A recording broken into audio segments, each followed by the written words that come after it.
It was basically in 2006. We realized that photography was growing. There wasn't any real photography magazine in the country, so we decided to put up a photography magazine. A lot of people said, don't do it. We did it anyway. We can't say it was perfect in the beginning. There's of course mistakes you're going to make and things like that. We kept at it. We built a community, the DPP forum.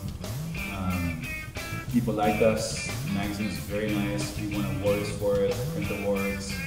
A lot of foreigners have come in and asked us, can you subscribe to our magazine? It was nicer than some magazines they had in their country. So I thought we were doing something for that. And we just continued.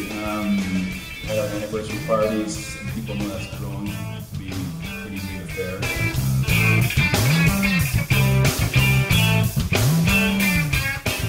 During the past years, mga early years ng DPP, it's been a tradition for the DPP staff. They have parang staff shirt, like the DPP logo, para ma-distinguish who's the staff, who's the member of the DPP staff. Pag merong event kasi sobrang daming nag-attend. Now, there came a time na merong lumapit, di naman sa akin, pero sa isang DPP staff na, uy, magkano yung shirt ng DPP? And then, sabi ng staff, hindi to for sale, for us lang, yan. And then, may nag-post sa akin na, uy, I'm willing to buy your shirt for this amount. So I was shocked na parang, uy, this is a good idea.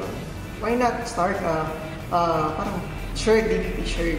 From our emails that people send us and surveys and things like that, everyone's always asking us, is there a DPP shirt? Where can we get t-shirts for DPP? I guess they're proud of being associated with DPP. It's, when you think of magazine in the Philippines, you're DPP for photography.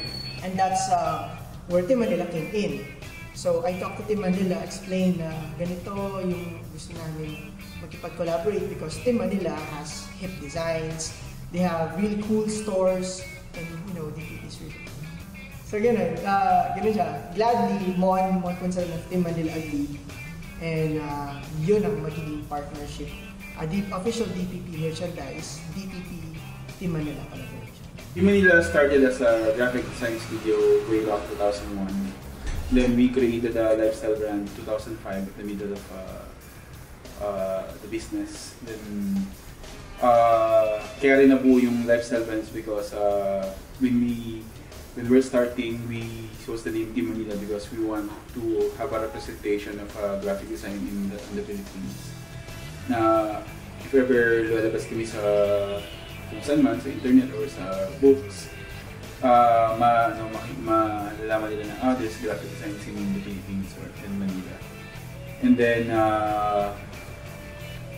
kaya namin create yung lifestyle brands because we want to like celebrate the Filipino culture. Kaya Team Manila nga nirepresent namin yung scene ng graphic design sa Philippines. So yun sa culture naman ng Philippines, parang nilagay namin sa t-shirt since parang yung core competence namin is graphic design. So yung t-shirt naman is parang 80% of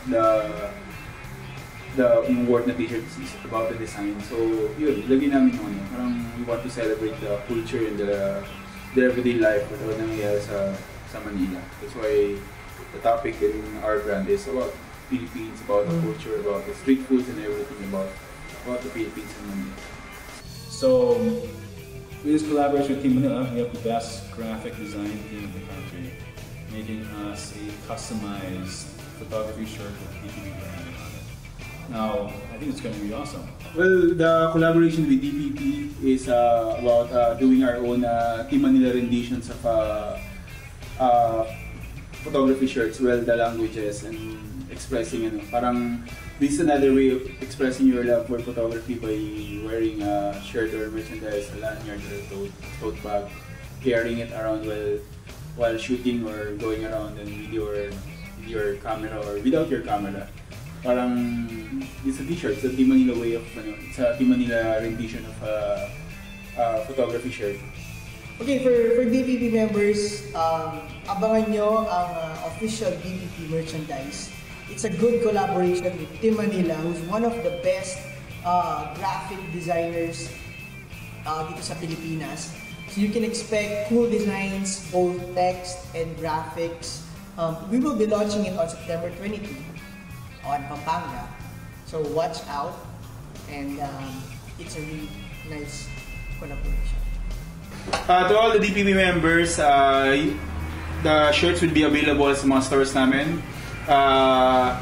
Sa Rockwell, sa SM Manila, SM San Lazaro, Trinomar, Mall of Asia, Market, we have one in Davao, we have one in Subic, and we have one in Marquis. Sana madali nyo makuha at sana magustuhan yung mga shirts na collab namin with digital photographer. Thank you.